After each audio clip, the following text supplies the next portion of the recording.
Welcome to the first episode of Chalk Talk, a fortnightly interaction that brings experts who advise us on how to enhance learning outcomes in our schools. Our expert today is Puja Rajeev, a transformational life coach who has worked with teens and young adults and helped them become the best version of themselves. But today it's going to be a little different. We're going to be talking about the wellness of adults who work with these teens and young people.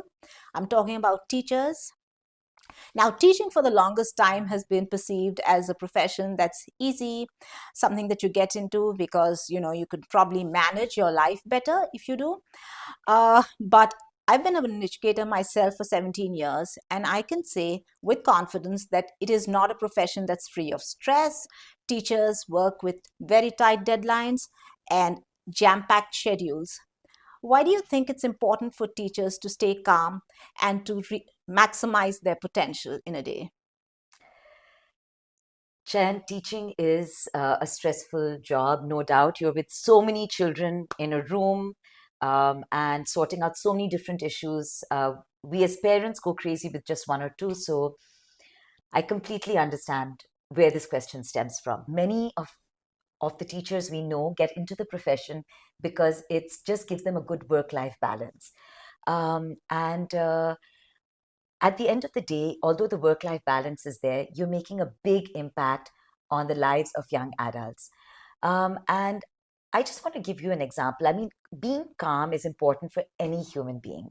Being calm allows us to respond to situations rather than react to situations. Now, this is all theory, but take a situation where a teacher has a million things to do, there's an exam to be conducted, and a child, a student, has a meltdown, has maybe a panic attack, and refuses to take the exam and is maybe screaming, crying, shivering in a corner. As a teacher, Chad, what would you do in that situation? Maybe talk to the child, try to calm the child down, maybe instill some confidence in the child. So you can only do these things either A, if you've been through that situation before and you know the modus operandi, or B, if you're calm and collected yourself. If you're under pressure and if you're under stress, you will just react to a situation. You might get angry with the child, you might scream at the child, and that would be a teaching opportunity lost. So, this just elucidates my point why it's so important to keep yourself calm under all situations. That does make sense. Yeah, so that's been pretty insightful. Could you share some quick practical strategies for the teachers can use in their day-to-day lives to reach their maximum potential? Yeah.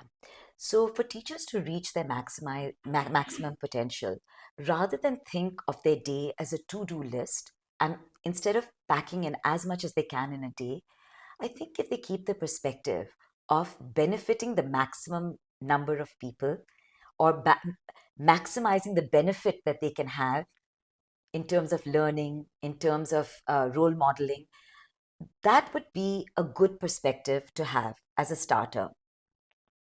Number two, I think teachers need to practice a lot of self care. Teachers are in a profession where they're constantly giving their time, giving their effort, giving their energy, and it'll be very important for them to fill their own energy bucket before they start giving to others. So, whether it's time in self care, as in exercising, take out some time in the morning for meditation. I'm a big believer in meditation, by the way, and even for students, it's a great way for teachers to start a class. Is there, I'm going to interrupt here. Is there an easy way for teachers to incorporate meditation? Because So, Chayan, in my practice as a life coach, I always center my clients, and I have clients from all over the world. So, it's very quick. It can be as quick as 2 minutes, it can be as long as 4 minutes, but it's never longer than that. It's very simple. You get them to sit with their feet on the ground, their hands on their laps, and close their eyes. And then they slow their breathing. And then they take 3 deep breaths, and the teacher just counts them down gently. And gently, they open their eyes. In those 2 minutes, the child would have centered themselves forgotten all about the playground activities, the little chatter, the little gossip, the little upsets of the day, and they'll just feel calm. That sounds pretty useful and very easy to do because you don't need to be an expert to execute that in your class. Is there anything else that you recommend? So, for a teacher, I mean, coming back to the teacher, they have a very busy schedule. They come back, there's a lot of noise around them in school. They go back home. Maybe it's a good way for them to just sit down and start their evening, to sit down, center themselves in a dark room, and then go about their normal routine. This way, they can sort of come back to who they are, come back home to who they are in the real sense. The second thing I would say is, like I was saying about self care, whether it's meditation or whether it's even a beauty routine, sometimes it just makes you feel good when you look good. Put on that lipstick, make that hair. For men, go to the gym, buff up a little, wear that nice tailored shirt. So, these are some ways in which teachers can also practice self care. The other thing I would like to talk about is time management.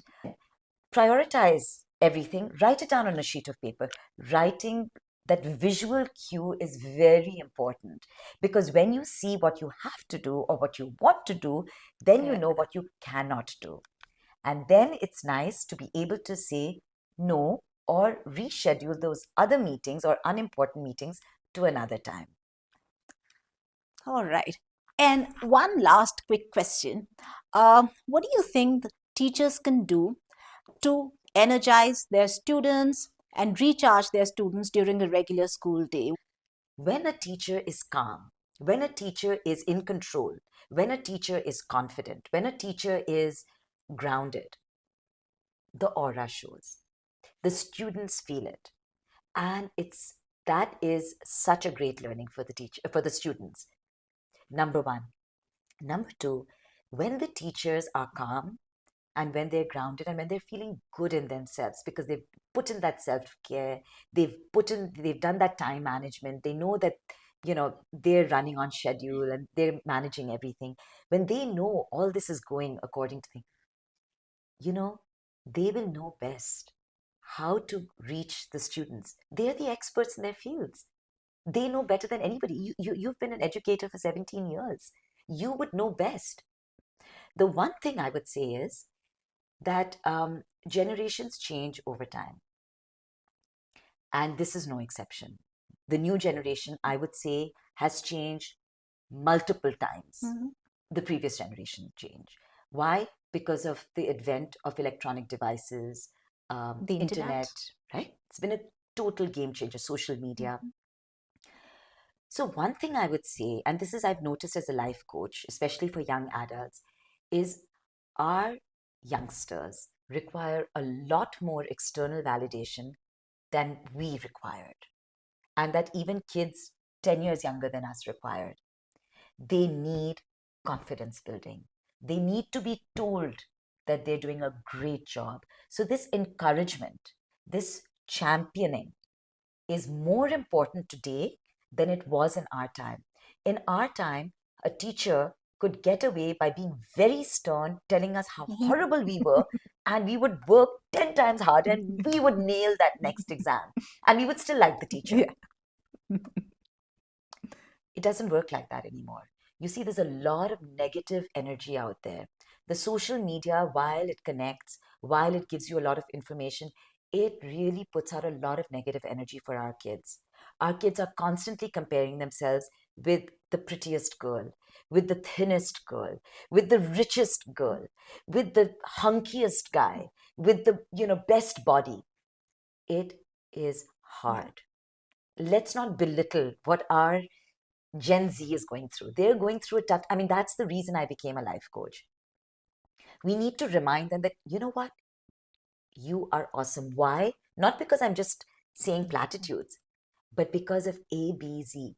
Okay, they may have done something wrong, but if the teacher is able to understand what the thinking was behind it, the thinking may not be bad. After all, intentions are even more important than the action. If the intention is to hurt and then you hurt, it's one thing. But if the intention is to be kind and by mistake you've topple that Mhm. baby, how is it wrong? So that I think is very important that teachers do need to keep in mind. The other thing I would say is they need to keep upskilling. They Mhm. need to keep learning new ways. You cannot teach a 30-year-old syllabus in the 30-year-old style to 30-year younger Yeah. generation. That's actually very true. And maybe that is where the mismatch happens because uh, a lot of them still continue with maybe outdated uh, pedagogical styles. Even the way they handle the students might be similar to how they were handled in school. So maybe yes, that is something that they need to look into. It's been wonderful chatting with you. Thank you so much for such deep insights, and I'm sure it's going to benefit our viewers. Thank you for watching us, and we look forward to meeting you again next fortnight.